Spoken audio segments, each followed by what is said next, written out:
Oh my God. Oh my God. Yes, new background. Let's just get that out of the way. Barry Manilow is on a pillow behind me. I am in the process of redecorating my office. So I'm finding locations that are less depressing than an empty, echoing office. But that is not why we're here today. That's not what we're here to discuss. You guys, moment of silence for how powerful this is about to be. We have the most amazing human being and author. Today's guest is Daniel Kraus. He is a best-selling writer of novels, TV, and film. He just won the 2026 Pulitzer Prize for fiction with his novel Angel Down. And yeah, so let's just pause. We do have a Pulitzer Prize winner on today. Even you just saying that, I have full body chills. Full chills. Full body chills. I'm obsessed with him. And the film adaptation of his best-selling novel, Whalefall, starring Josh Brolin, is coming out this October. And, obviously the most impressive part of his career is he's written 5 books with me called Graveyard Girls. I'll be taking questions after the show about that. Now, if you want to know more about his incredible career, go to the New York Times or NPR because, we don't really want to spend that much time talking about it because we have much more pressing issues to discuss with him. Do we not, Ellen? Which Sex and the City character are you, Daniel Kraus, Pulitzer Prize winning author? And obsessed he tells with all us, things girly. Yeah, he's obsessed with all things girly. He's a GLU. He listens to our show every week. He is a friend of our podcast. He is a dear friend. I can't believe, can I just geek out for a second? I feel so stupid, but the whole time he was talking, I'm like, he's so smart. And it's duh. Duh. He just won the Pulitzer Prize. Stupid people don't do that. The whole time he was talking, I was just foaming at the mouth, eating up every word. He's so calm. Cool. He's so calm, so unbelievably cool and just so brilliant. And what I really took away from this whole conversation, which I kind of knew he was going to be this way. I had a feeling because, just based off of what you've relayed to me over the past 3 years, I have a sense of this person, but his humility and truly just the reason for all of it is that he just loves to write. He loves to write. I'm sure you're inspired. I'm so inspired by that entire conversation to find the thing that you're passionate about and that you're so good at and to pursue that and make a living from it. That is living the dream. It is so the many dream. people, it is the dream. And then the Pulitzer Prize is just the cherry on top. How nice. Which it was just such an inspiring conversation. I could have talked to him forever. I had 8 million questions. I want him to come back. We did talk to him forever. My God, I could have talked to him for another hour and a half. Honestly. He was so generous with his time. He gave us a Mean Girl amends. He answered some questions from GLUs, just such a generous human being and just a wonderful guy. It's a great conversation. We're all over the place, and I think everyone's going to truly love it. I loved it so much. So I think everyone's truly going to love it. Please enjoy this episode of Oh My God featuring Pulitzer Prize winner. No, you can't even say his name ever again. No, but I have a friend. You're right. Not to flex. I have a friend who has won a Tony Award. And even in casual conversation with other friends of ours, I say, Tony Award winner, J. Harrison G. You have to always use it in the intro. I will never say his name without Pulitzer Prize in front of it, which I know is obnoxious of me, but I don't care. Please enjoy this episode with Pulitzer Prize winner Daniel Kraus. Oh my God. Oh my God. Oh my God. Let's get into it. I am felling in the biggest way because I love you so much and I just love that you're here. Forget about the Pulitzer Prize of it, which of course, whatever, we'll get into it, but no big deal. Yeah, but I feel like I could say I knew and loved you before. I knew and loved you when you and I were going on book tour and nobody showed up except the person that was hosting the book tour. Wow. We were in, I forget, some town in Louisiana. California? No. Oh, yeah. The Louisiana thing, yeah. Yes, my and God. nobody was there. And the woman that set it up, started asking us questions just to make it seem less depressing. But it was just the three of us having a conversation It was for an hour. kind of great. Like, I really enjoyed talking to that lady. I'm sure I'll run into her again at the next empty book signing. Okay, then I'm drinking a beer. Is that okay? It's absolutely I okay. mean, it'll be gone shortly. Okay. I do want to start with just the fact that you said yes to coming on here. Yeah. Well, it's funny. I was just texting with the guy who directed the Whalefall movie, and I was like, I gotta go. I gotta get on this my millionth podcast. And he's like, oh, what's this one? And I was like, this one's actually gonna be fun. I said it's a real girly podcast, so I'm real excited. I love it. I mean, the fact, like, for the listeners, Dan, you are a true GLU. Like, you subscribe to the Substack, you get all the behind the scenes, and you text me after the episodes. Like, I just listened to the last one today when I was in the car. I mean, there's no irony. And I mean, after God. Manifest Obsessed episode, I got a text from Dan that read, and I quote, "This episode is off the wall. You two are completely insane." What? Talking about our psychics? I said that at my office the other day. Like, I need to stop talking about my psychic so openly. I like that you guys talked about it. I just think it's a little bonkers, but I loved hearing about it. But wait, as a horror writer, which, like, how do you define yourself first? Like, I feel like horror underestimates you. Psychological. Yeah, I mean, thriller? I don't really define myself as any sort of genre writer. I think because of the first few books that I wrote, which were, I think it's fair to say the first like 3 or 4 were horror. There's just nothing I can do. Like, I can write anything and they'll call it horror. I don't really care. I don't really care what people call my books as long as they read them. But it's like, it doesn't matter what I write. Like, my next book is a Western, and they'll call it horror regardless. But, Cool. I do want to talk about the fact that you are a guy, you are a writer who truly loves writing. Like, we all. Man, I do. Like, I don't know how you have another book how many do you have coming out? Well, I have one coming out in June this month. Oh my God. And that's the Western. No, that's a sci-fi book that's coming out in June. Oh my God. I think you're AI. Not that you use AI. You would. I mean, that is not what I'm implying. But I think you have like wires behind your face. How are you doing this? How? I don't know. It doesn't feel fast to me, like I don't feel like I'm rushing. I feel like this is just my natural speed. I know from reactions like the one you just had, I know from years of that it's fast to other people. Sure. But this is just the speed at which I work. I think that the big thing is I don't have any writer's block, and I know lots of writers who put out a book and then while they're writing and then after they're finished, they need a lot of time to think about what the next scene is going to be or what the next book is going to be. And I just don't have any of those gaps. I've got ideas coming out of my ears. What a I gift. love that. That is such It's a a gift. So you just have ideas? We were literally talking about this earlier with developing new things. Like, do you just have ideas that you're like, that would be fun. I've always wanted to do a Western. Here's a great premise in mind. And then once you're done with all of this Angel Down stuff, it's like, okay, now I can go. Yeah. That's simplifying it a little bit, but yeah. Right. There's Sure. a lot of other things happening that aren't even in the book world that are other writing having to do. But yeah, I have a million of these little black notebooks. I'm always writing in them. They have all my ideas. And the funny thing is this year, so 2026, was really supposed to be the end of this period where I've had, like, this year, just in 2026, I will have had I guess just 3 books, but still 3. This year? Yeah, just this year. Wait, Thing okay, is, that's like, like people you're a need to know freak.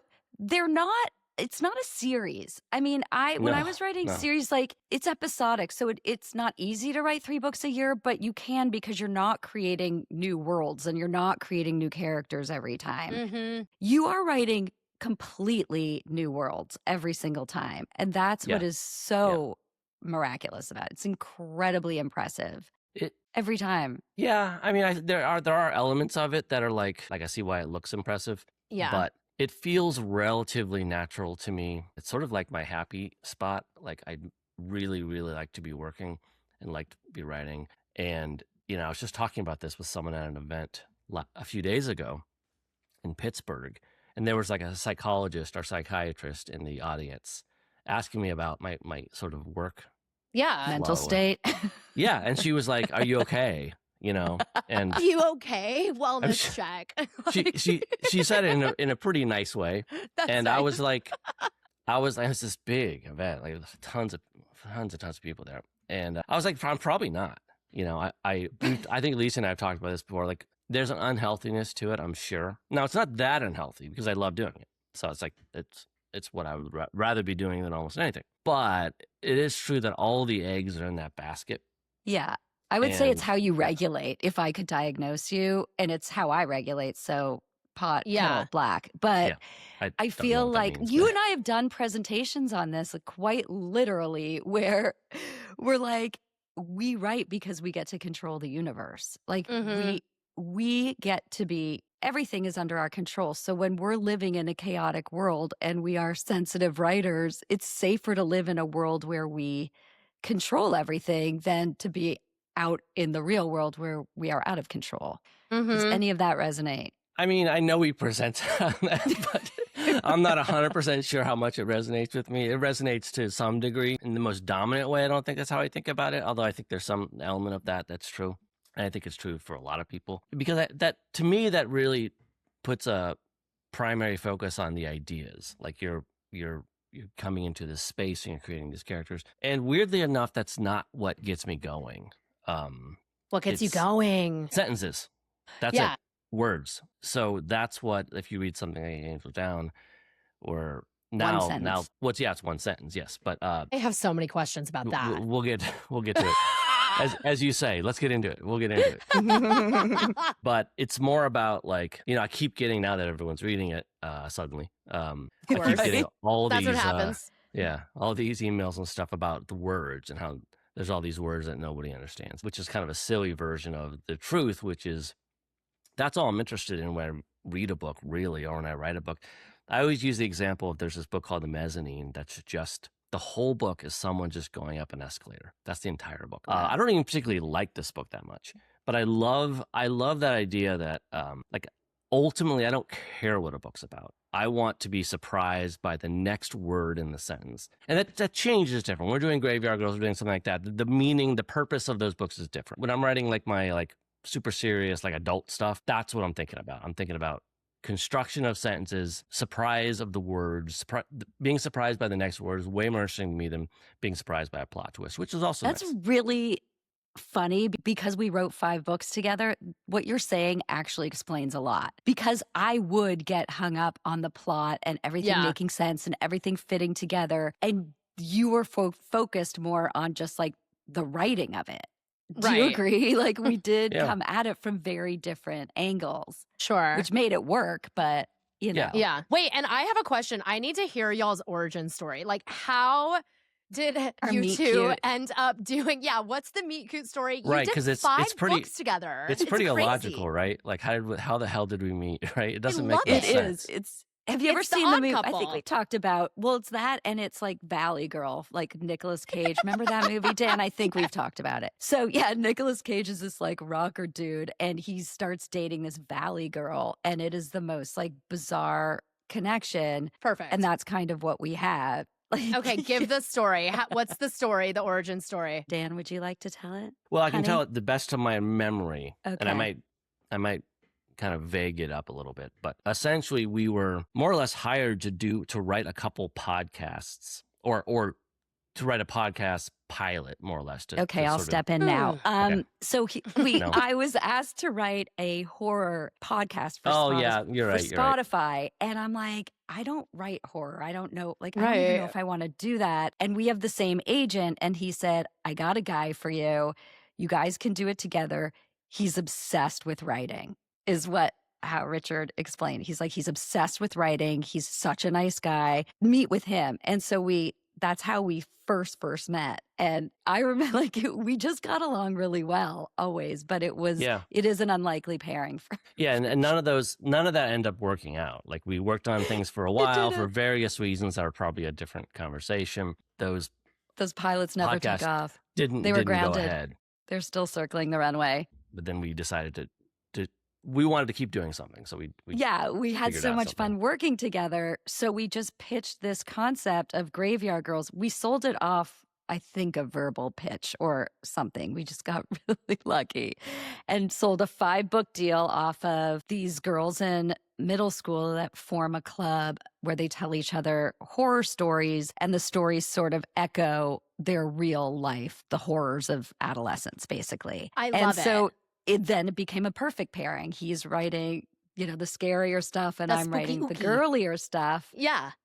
But for me, at least, I discovered there is a connection between horror and female friendship and female adolescence. Would you agree? And how would you describe that connection? I would agree. I think without you to like rein me in, I would have done something like probably unpublishable. I did one other middle grade series called the Teddies Saga, which is about teddy bears. Genius.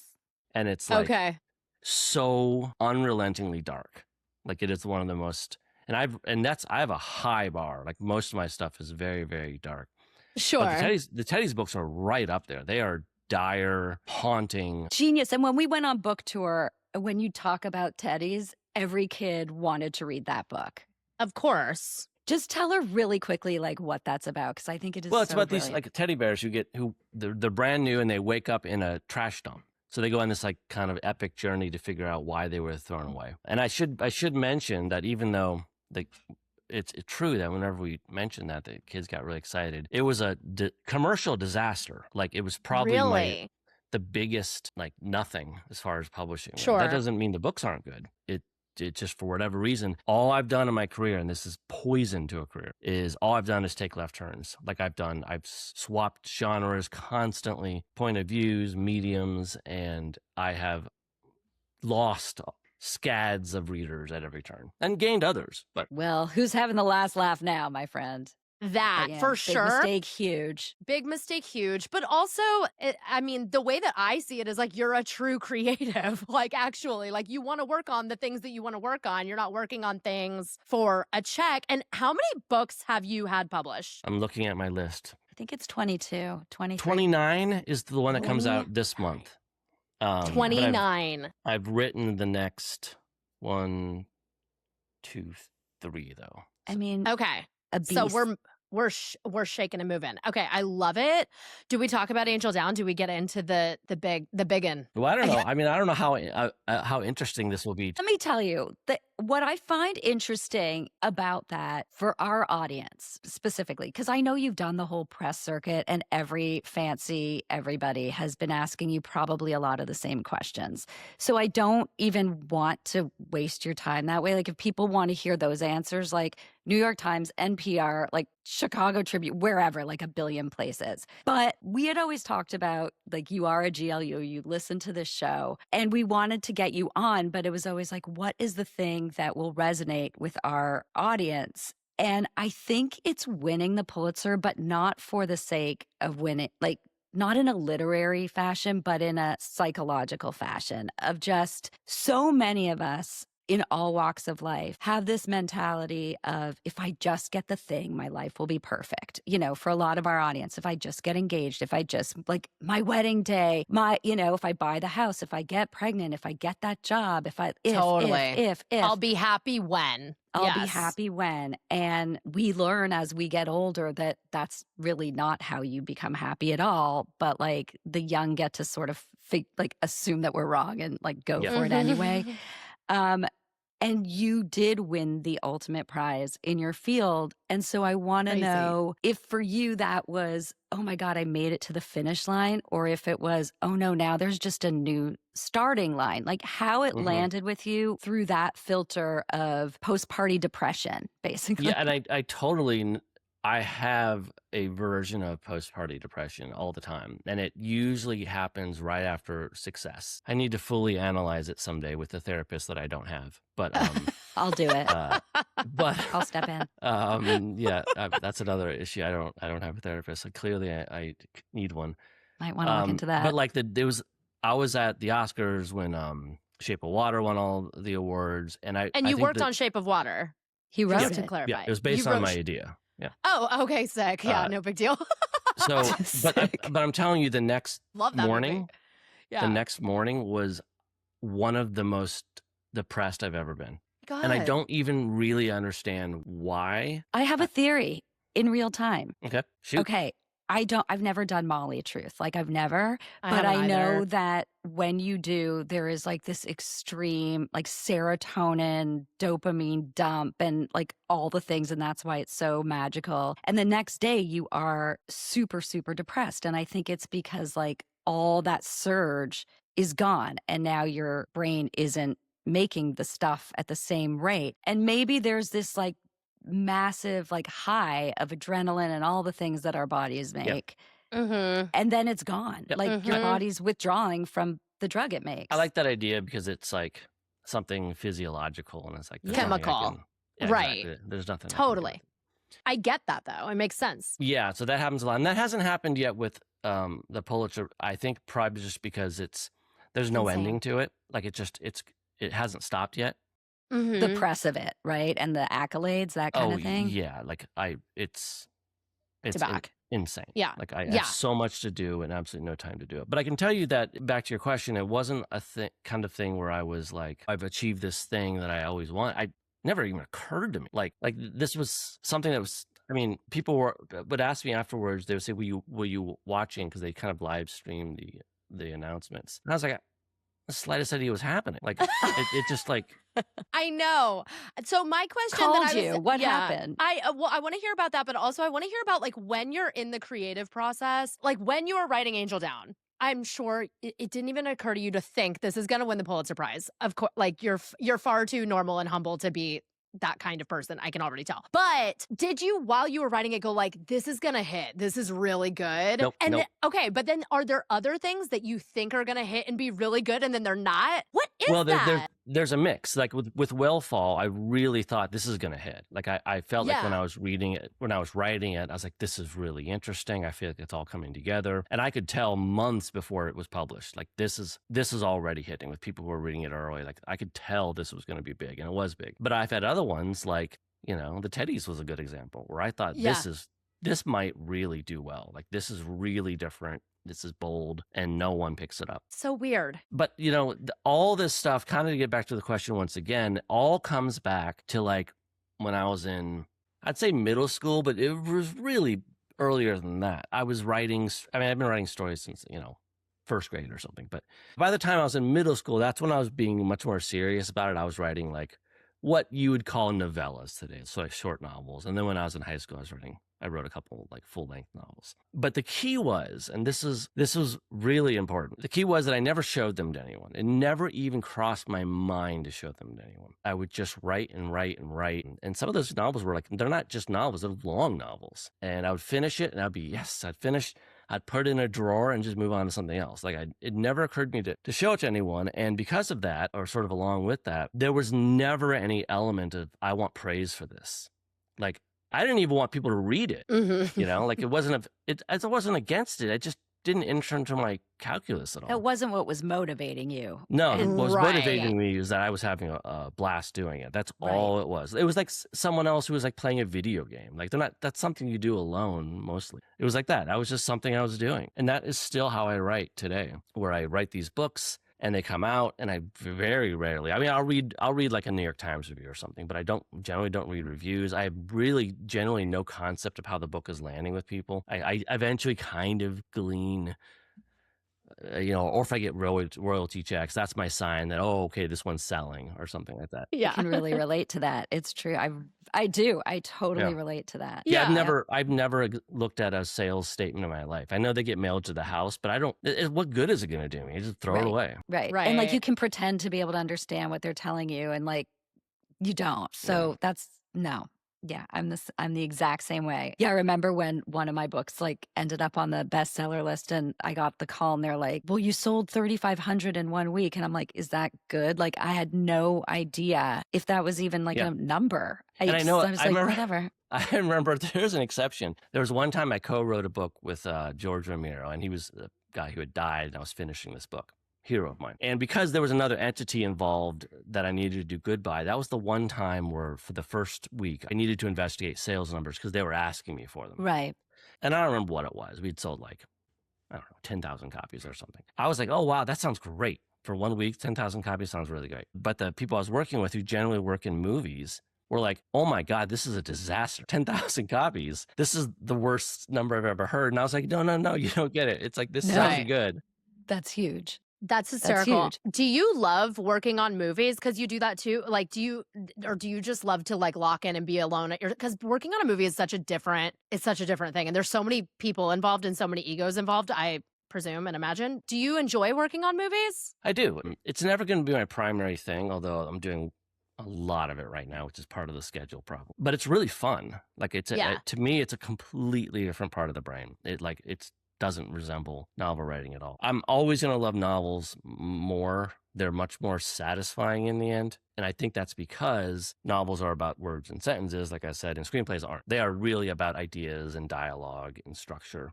But sentences almost are not important. Like you're just sort of sketching out. I actually would argue that they're oddly more important because in a screenplay, this is what I find so hard about writing screenplays, is really great screenplays, the economy of words. Like if you can really like paint a picture in one sentence, and really great screenwriters can, I'm like mind blown because I'm like, it could take me 4 pages to express the same thing. So when You're exactly right. That's just not what's the most fun to me. Right. Like economy of words is not. It's not the puzzle you want to It's play. not exciting for me. Like there's a satisfaction to it, sort of puzzle type satisfaction. Yeah. Right. But I sort of am the opposite of economy of words. Like I'm sort of a maximalist when I write my novels, and I want it to be like everything and every idea and every word all at once happening, and sort of become this kind of mind-blowing thing. Did you have as a child, like, did you see any writers in the world and say, like, that's who I want to be? Or I love this person's writing? Where did it all start for you? Because you started at such a young age. There were writers I liked. Like, this is pre-internet, small town in Iowa. So there wasn't much. We had a little library, and that was about it. And so, when I was like 6th, 7th grade, I was reading Stephen King. And I liked Clive Barker, who's another kind of horror guy. But I never, even though I was writing my own books, but again, I didn't know how rare and weird that was. Like, it just was something I was doing. I mean, had I come of age and was writing when there's an internet, I'm probably doing what every young writer does. I'm probably like uploading it to some sort of site and getting likes and thumbs, and that would have ruined it because Yeah. Because I agree. What's going to happen is that you're going to start to write something. You're going to, consciously or not, you're going to start writing in a way that heads towards what people like, because you're getting this immediate feedback. Of course. And you're going to head to the middle of the Venn diagram. But for me, I just was a little troll in a cave, and like eventually came up with my own weird style that was untouched by anything. And so I think that was really helpful. Yeah, it's a blessing. I think it's that passion. There's that thing that so many young people don't understand today, which is they want to be famous for the sake of fame. And those people will so rarely get that. And if they do, the post-party depression, I mean, it's not going to last. And the fact that you will do this, whether anybody's reading or not, is the reason why you can probably survive the post-party depression of any of these things, because you're not doing it for the party. You don't even know when the party's happening. Like, I'm terrible at party. Like, I can make it maybe like 20 minutes, and then I feel this terrible. It feels like depression. I feel this terrible like lowness, and I just want to get out. And the more people you add to a gathering, the unhappier I get. Like if it's me and one other person, I'm at the most peak happy. 3 people, okay. 4 people, getting on the limit. 5 people, I'm done. I don't want to be Do you there think anymore. it has to do with, because at that point you're not making strong connections with the people? It feels like, even if it's people you like and who are friends of yours, it feels like it becomes exhausting. Like, I don't want to fight to have a thought. I just want to, I don't. Well, you're in the wrong place today. Yeah, right. But three's not that bad. I can do a 3.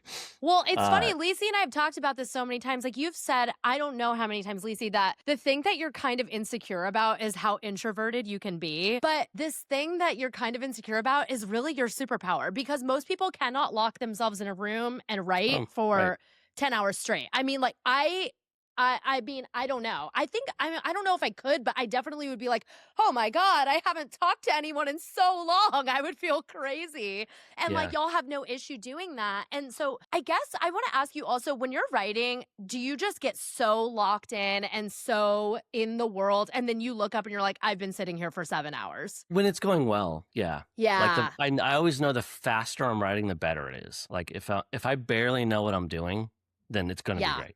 And the slower it is, the more trouble I know it's going to be to work on later. Right. Interesting. I mean, love we do that. have very different processes. I want to understand what you love. It's going to sound like I'm asking you to tell us why we're so great, and that's not what's happening. But there is a thing about you where you are the last person that anyone would think would truly listen to this show. And I believe it's not with irony. I could be wrong, but I don't think it is. And then also, if I do, can I spill your secret, which is the most adorable thing when you are on a book tour, which is probably most of your life, and you're in a hotel, the one show that you always watch is Sex and the City. And it is just this, I want to know about your fascination or genuine interest in girly culture. And it's not a pervy, weird kink thing. I think you're genuinely interested, but if you could explain what it is about that. I love it so much. I'm gonna go back a little bit, and then we're gonna end at Sex in the City,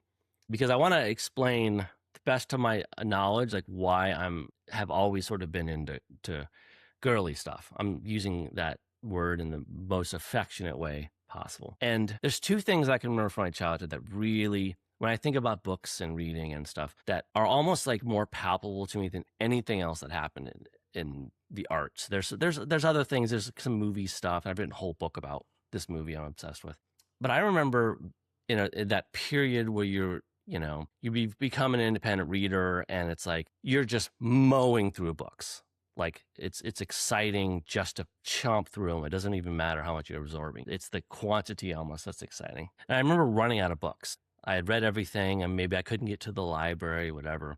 And so I went into my sister's room. I had 2 sisters, one older, one younger. So I went into my older sister's room, and she had all these girl books. She had Judy Blume books. She had all those real cheap paperbacks that would be no kissing summer or something. It'd be books about kind of summer romance, but you get them at the Scholastic Book Fair or something like that. So I started reading all these things, and it was like a revelation. I loved them so much. It felt like just to speak about the Judy Blume books to start with, and there were other ones too, but she's the famous name, where it was just it was just like a curtain had been pulled up. And I was like, oh my God, this is about this isn't about adventures. This isn't about ghosts. This is about girls talking to each other, and they're worried about things that I never thought of. And it was just it was just really, really interesting. And I felt there were all these secrets that I was suddenly being let in on. And so then I read all the cheap No Kissing the Summer, whatever those books were.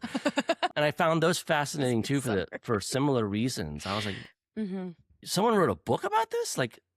About some boy you like in the summer, and that's the whole book? They're thinking about it that much? There's that much to say about a crush? Right. And I'm sure in a way, because, boys think about those things too, but it certainly wasn't something you would think you would write in a book. It's almost like a dark secret. And so to read all these things was really exciting to me, and I loved it. It's one of the most exciting little periods of reading I ever had.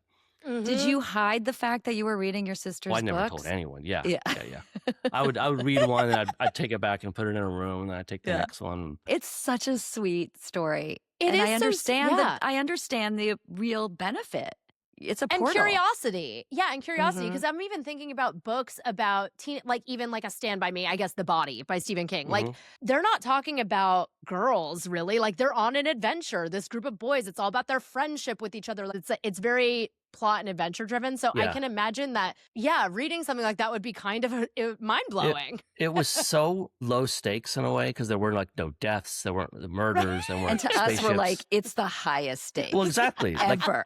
It almost in a way, I wonder if it gave me permission to think about this stuff as worthy of thinking about and worthy of talking about. It's all these feelings and worries and anxieties, those actually may be worth thinking about. Because look, there's all these books about it, and they're sitting right here. So that's such a cool take. That was a big one, and it sort of goes on to this day. There was a about 10-year period where I worked as a book reviewer, and we would have I'd review all sorts of books, and our magazine would have different spotlights. We'd have a sci-fi spotlight, a fantasy spotlight, and all these things. Sure. And my favorite every year was the romance spotlight, because you would get to choose your books to a certain degree, but also there were just books that needed to be reviewed. So you would, and there were, so, 3/4 of the time I was reading something I didn't really want to read. But when it came time for the romance spotlight, it felt like I was just back in my sister's room again, taking the books. It was like that same feeling of, oh, this is still not something that I often go and gravitate to myself. But now that I'm being sort of like forced to read it, it's like, oh, I love this. This is just about a girl who meets a guy in a coffee shop, and they have some misunderstandings, and then they're happy at the end. And the details of that, for some reason, I get it. I totally get romance novels, and I understand why they work, and I understand the pleasures of them. Just have always had an affinity for this stuff, and I hope that it carries on. It's not just talking about girl stuff, but like any stuff, any community I'm not in I think it put me on a good path to just be really curious about other people and I know, Lisa, we've spoken about this briefly, but like, I'm one of those people who wouldn't have no interest in listening to, like, let's say talk radio that agreed with my viewpoint. No interest. I'm much more likely to listen to the stuff that is opposite of what I think, because that's at least going to engage and kind of fire my brain. Totally. Yeah. We Oh my need God, more I like love you it. out there. For No, we sure. really do. Oh, but I talk about Sex in the City. Sorry. Please. I don't know, we don't how- have much time, but I could go on forever and ever and ever. I love that that's the kids call it a comfort show. Yeah, I get it. It's a comfort show. I literally was in a manic episode last weekend, and I watched like all of season 4. Yeah. Well, Are you it's totally interesting. caught up, Dan? Well, let me tell you this. So I've only ever watched it in hotel room. So I spent a Like decent on amount. E. Yeah. Yeah, it would just come on. Yeah. And the only other thing I have that's like it is Shark Tank. I've only ever seen it in hotel room. Love it. So usually when I'm in a hotel, I look for Sex in the City or Shark Tank. And so because of my weird way of watching Sex in the City, like, it's been completely random. It'll be season 1, season 24, like what so I'm kind of patching the story together. But on these last like month or two, and I've been on the road, for some reason it hasn't been on TV. And I was just like, well, what the fuck? I'm not like a can I say that? Like, what am I saying? Of course, you can say everything. I'm not like an elderly person. I can just watch it on my laptop. For sure. So I just started at episode 1, and now I think I'm into season 2. So I'm like actually watching them in order right now. Okay. Which character are you? Are you a Carrie? Like, who are you?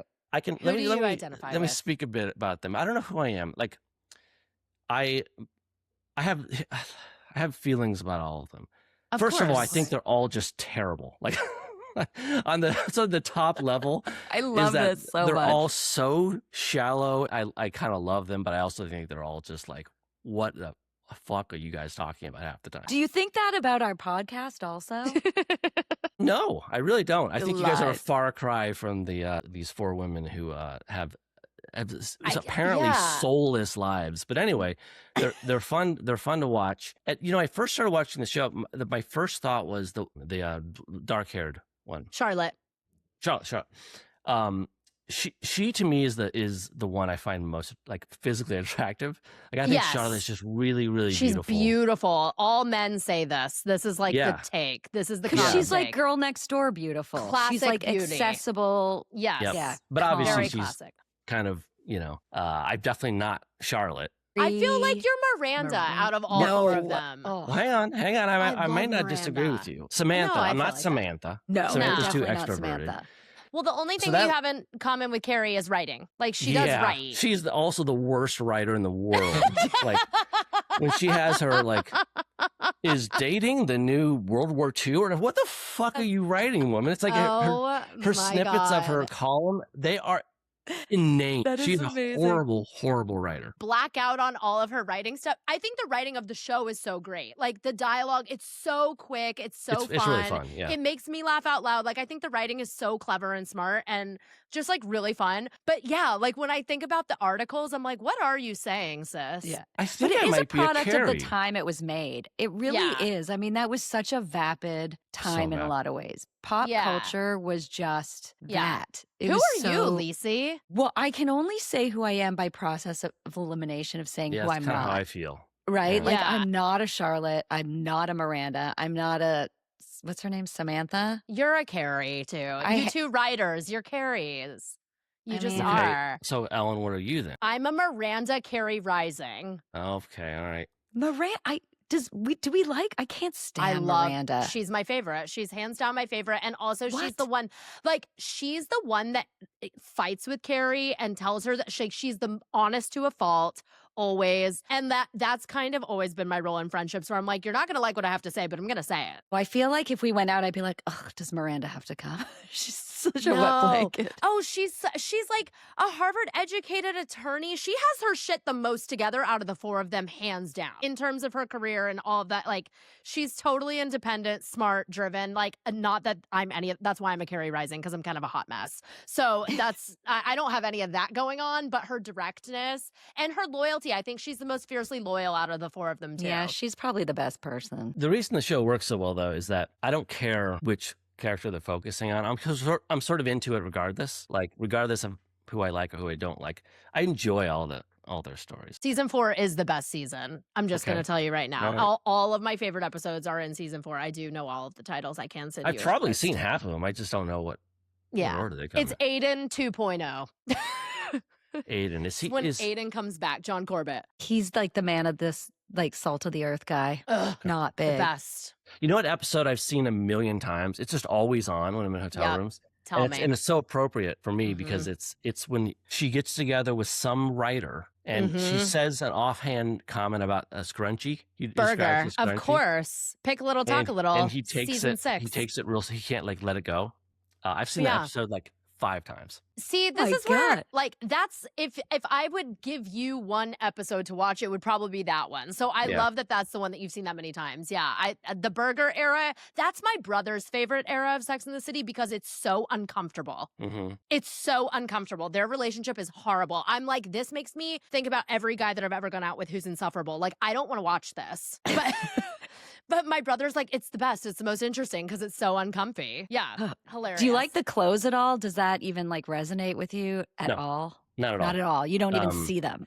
No, it's I it's one of fucking love this. the one of the reasons I like you guys' show so much is that I frequently have no idea what the hell you're talking about. Like Love that. you'll make Really? some reference, and it's usually, I would say 80% of the time it's probably clothing related, where one of you will say something about like you'll refer casually to like maybe your loungewear or something, but you'll say a word for it that you'll say just very casually, and you both know what you're talking about. I'm just like, I've never heard that word before. Like, I'm just gonna make up a word here, but I'm like, I was in my Slim Slams. It's just like, what are you talking about? I think that happens every single episode. Is it Ellen Spanx like loungewear? Because she loves Insane. those. I do Anyway, love I mean, that those. is so funny. Which it wasn't Sex and the Spanx. City character do you think would have the best chance of surviving inside the whale from Whalefall? Well, Charlotte would definitely not survive. I don't think Samantha would survive.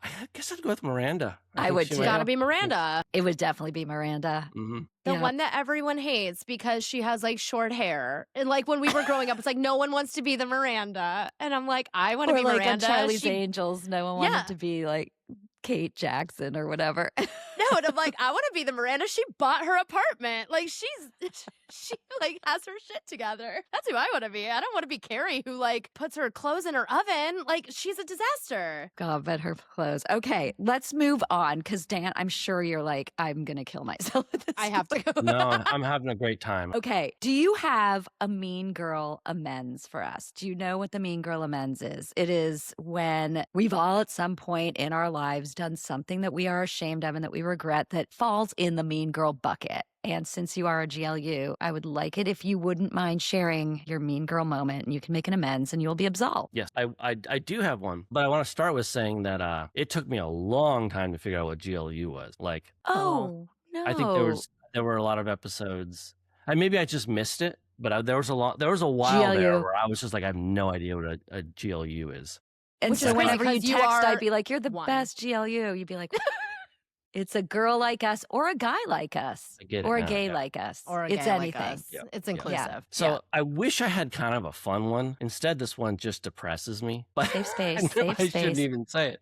Yes, No, you it's should. just it's the only thing I maybe to my credit, I don't know. It's the only thing that pops in my head. Like I was a really, really nice kid. And when I was, let's say 6th to 9th grade, I was tiny. I was the smallest kid in the whole Fairfield, Iowa Country. community. Yeah. Mm-hmm. And for a guy, that's like the worst. Like you're just you're just a tiny, tiny little person. And I got much taller. I'm 6 feet now. So like in high school, there was a year where I grew over a foot in 1 year. Oh my God. Sounds insane. And I'm sure you were like, the world is my oyster. Like, I don't remember am. anything about it. So there was I was a super nice kid and afraid of hurting people's feelings, too afraid probably. And then there was one other kid in middle school who was almost my size. And while I was very, very good at sort of like laying low and not being noticed and kind of evading bullying to some degree, this kid wasn't. He was just sort of like he stuck out. He was an odd kid. And I remember one time there was like we were at lunch and all the boys were sitting at this table, and this kid comes and sits down at the table, and one by one everyone leaves the table to go to another table until it was just me and this kid.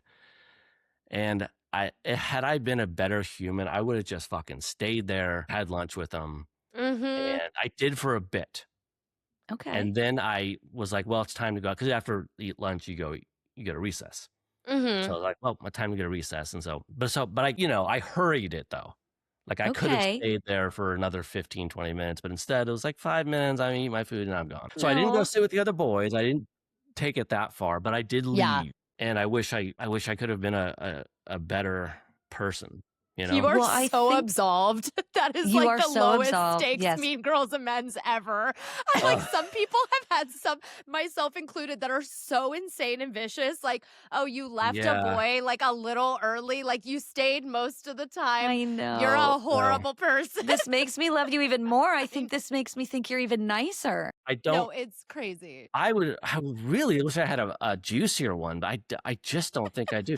And I know it makes you say, oh, he's just this great guy, but I don't see it like that really. Like it's I feel so like sweet. I feel like it was even the niceness though, it was rolled under something that feels like fear, Like it doesn't feel like, oh, I was this kind of nice guy. It was more like I was a fearful person. Yeah.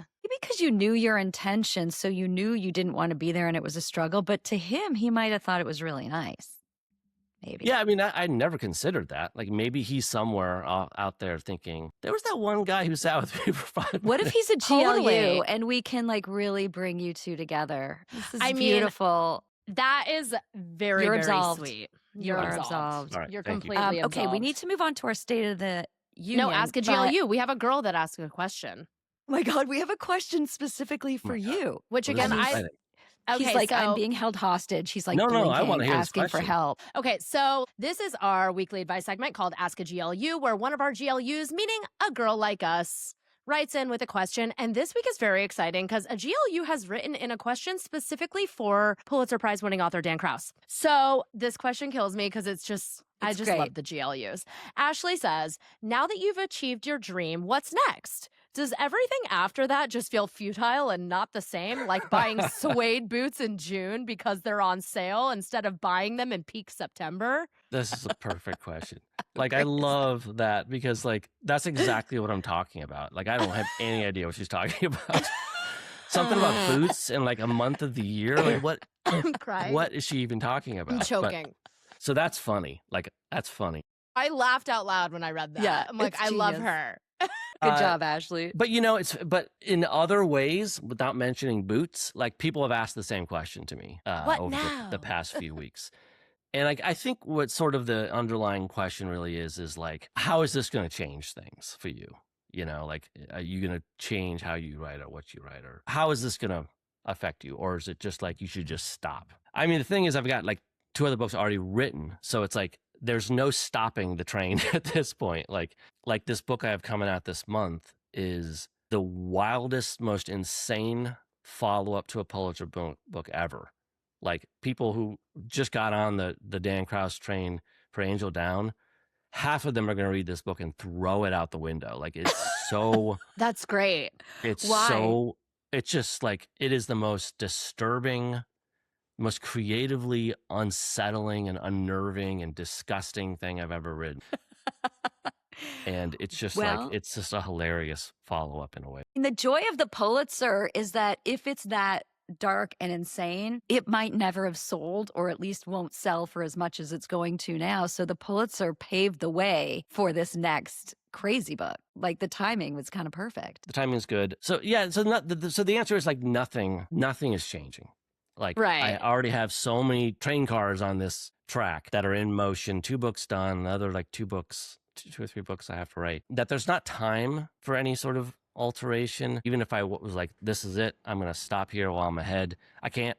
Like, I legally I can't. And like I said before, you know, this was not the dream at all. You know, one thing I didn't mention sort of when I was talking about growing up and how I started to write is that, you know, in this town in Iowa, you know, I think Ellen, you asked, was there like writers you wanted to be like? And the answer is no, because there were no creatives. Working in the creative field was like, I always say that not only did I not know anyone who made a living creatively, I didn't know anyone who knew anyone who knew anyone. Like, it was beyond consideration. Like, I'd never entered my mind that I would be able to do this. Never once. So the dream it wasn't even a dream to become a writer, because it wasn't even something I ever really considered. So the dream is, I don't know, the dream was, in a way, none of it is a dream. In a way, like, I really enjoyed doing something as a kid. I still enjoy it now. And there's really no dream part of it at all. I think that is the dream, is you get to just do something you love, whether, you know, you're getting paid for it or not, or whatever. Like, the actual dream is we're all every day doing something we love. And unfortunately, we hinge the dream on like the success or the pageantry or the accolades and all that. And that's not the dream. People think it's the dream, but you're actually living the dream, and it has nothing to do with your award. It has everything to do with, you just get to wake up every day and do the thing you love. Like, you just get to write. Like, it's amazing. Oh my God, what a gift. Yeah. Wait, okay. We have one more question from Olivia, and she wants to know more about Ellen and I taking you shopping for your new wardrobe. I would love to. I mean, I would literally fly to you. We would come together and take you shopping, and it would be the best day of my life. And if you're open to that, we are open to it. I'm open to it. Listen. Like, at some point, for like probably like a movie premiere or 2, I probably am going to need, because I don't own anything. I don't own a jacket. I don't own anything. I do own a tie. I own one tie that I've never worn. My God. I mean, tragic. I don't have any dress socks. Wait, so you're in Chicago? Yeah. Right? Yeah. Okay, this is what we're going to do. We're going to come to Chicago. We're going to have, this is my favorite tactic, have a big boozy lunch at RL, the Ralph Lauren restaurant, which is fabulous. We're going to go to the Ralph Lauren restaurant, and we're going to have a big boozy lunch, and then we're going to take you to the Ralph Lauren store, and we're going to pop off. Do you see him as Ralph Lauren? Is that resonating for you? For formal attire, the designer that I used to work for, he's like the best tailoring for menswear, hands down. Ralph Lauren. Okay, let's go. For normal, he was British. He's like, for American men, like, it's just beautiful American clothes that are super well tailored and made for American men. So, okay, when do we need to have all this? When should we be shopping? October is when Whalefall comes out. You're definitely going to be red carpeting. So probably. But there'll be like festival screenings before that. I just don't know when. I can't imagine. I mean, I can imagine because you are fabulous, but do you hate a red carpet? Like, are you in I've hell? done them before. I don't really have any interest in it. Of course not. And I remember when I was at the Oscars, which It's a whole other story, Oh. but it's kind of my best story. But basically, I was very, very late to the Oscars and had to run down the red carpet to get to the long story. You got to come back on again. That's kind of 'cause rock I and have roll so of you. many. Yeah, you have to come back on because I have so many. I could talk to you forever and ever, but we can't. So we have to get to our State of the Union. Every week on the show, we do our current State of the Union where I give my in and out for the week. Lisi gives her in and out for the week. And this week, thank God, Dan Kraus is going to give his in and out for the week. So, Lisi, would you like to start with your current State of the Union? What is your in and out for the week? Okay, I do like to start with my out. So our out are story hooks because unlike Dan, I have taken a small break from writing because I've been moving.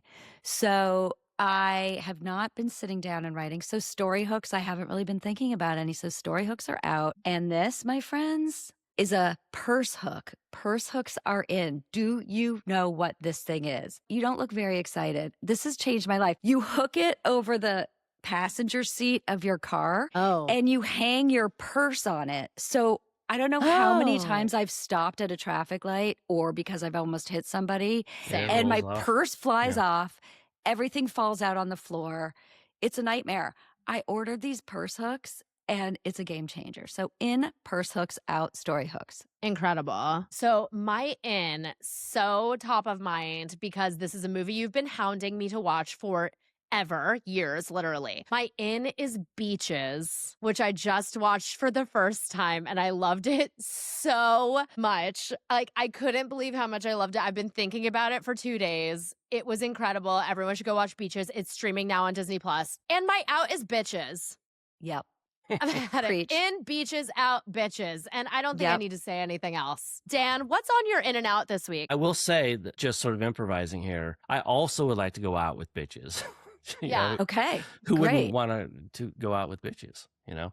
You Yeah. want to go out with bitches and stay in. Wait, no. I want whatever gets rid of the bitches. That's what I want. Okay. Out Okay. So bitches, right? out bitches Yeah. in. I'm throwing in with Ellen. I want out bitches. Okay, so we're just And going to multiply that by 2. And I want to go in on the purse hook because I also have a bag I'm gonna and send it you one. sometimes sits on the passenger seat. And things sometimes go. even I will turn Mhm. corners and the bag will fall off. So Yes. Mhm. Okay, so here's a State of the Union first. I love mean, it. honestly, I'm going to send you guys one. Okay, perfect. Excellent. We've held Dan hostage long enough. For real. He's like, very busy. seriously, has this been the longest interview you've granted? God, no. And at least this one was fun. Like I did one that was maybe on the second week after the award, and I had been doing so many, like multiple per day, that I got to the point where in this interview, and the person was really nice. It was a long interview, it was like a 90-minute interview, where several times, like maybe 4 times, I would start to answer and my brain was so tired. I would just start to realize, oh God, I don't know where I'm going. And I would have to say to her, I don't know what I'm talking about.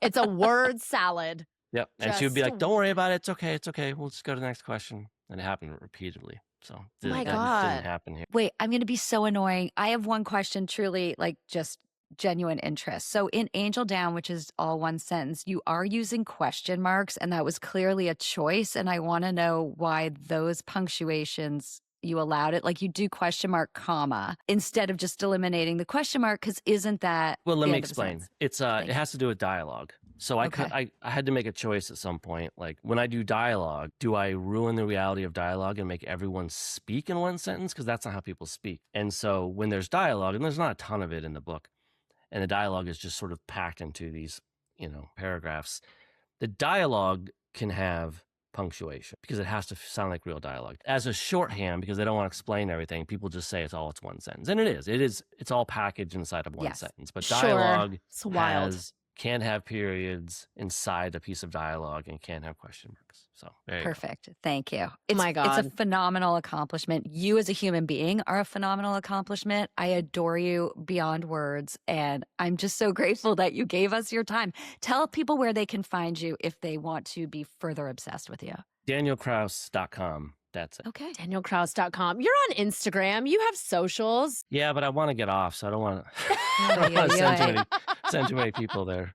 Are you still Okay. using that like fake phone, like that burner phone instead I of a real couldn't phone? for various reasons that I'll tell you some other time. Okay. All right. But I Go loved be it, though. free. Be Okay. free. Okay, be free. Thank you Dan, a billion for this. Truly. That was so much we love fun. you. The GLUs Yes. love you. This was Yes. truly such a delight. I could talk to you forever. You have to come back. Well, we'll do it again sometime. Yeah. we definitely. Well, we're must. going to take you shopping. So that's also Yeah. going to be, I mean, I hope you that know. happens. That'll be fun. And we I can mean, be your it'll red carpet I guess it'll be fun. correspondents. You can travel with your own red carpet correspondence.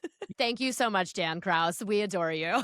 Thanks. Thank you so much for listening to this episode of Am I God featuring Pulitzer Prize winning author Daniel Kraus. I'm Ellen Marlowe. I'm Lisi Harrison. If you have any questions for us or guests or anything about anything, send them to thestateofthereunion@gmail.com. Yes, we would love to answer your questions. We'd love to engage with our community. And oh my God, what a fun time this was. You can stream this podcast wherever you listen to podcasts. We're on Spotify, we're on Apple. We're also in video format on YouTube and on our Substack, which is stateofthereunion.net. Very click-centric over there, so be sure to check out our Substack. Lots of fun stuff going on over there. Please engage with us, comment, leave a 5-star review. Tell us how fabulous we are. I want to say thank you to our producer, Isabella Betcher, as well as our graphics goddess, Bella Tavaya. We are so grateful for you. We could not do the show without you. And GLUs, we are so grateful for you, and we love you. Lisi, I love you. What a fun episode. I love you, Ellen. Honestly, I love Dan. Thank Love you so much, Daniel Kraus, for joining us on this week's episode, and we will see you next Tuesday.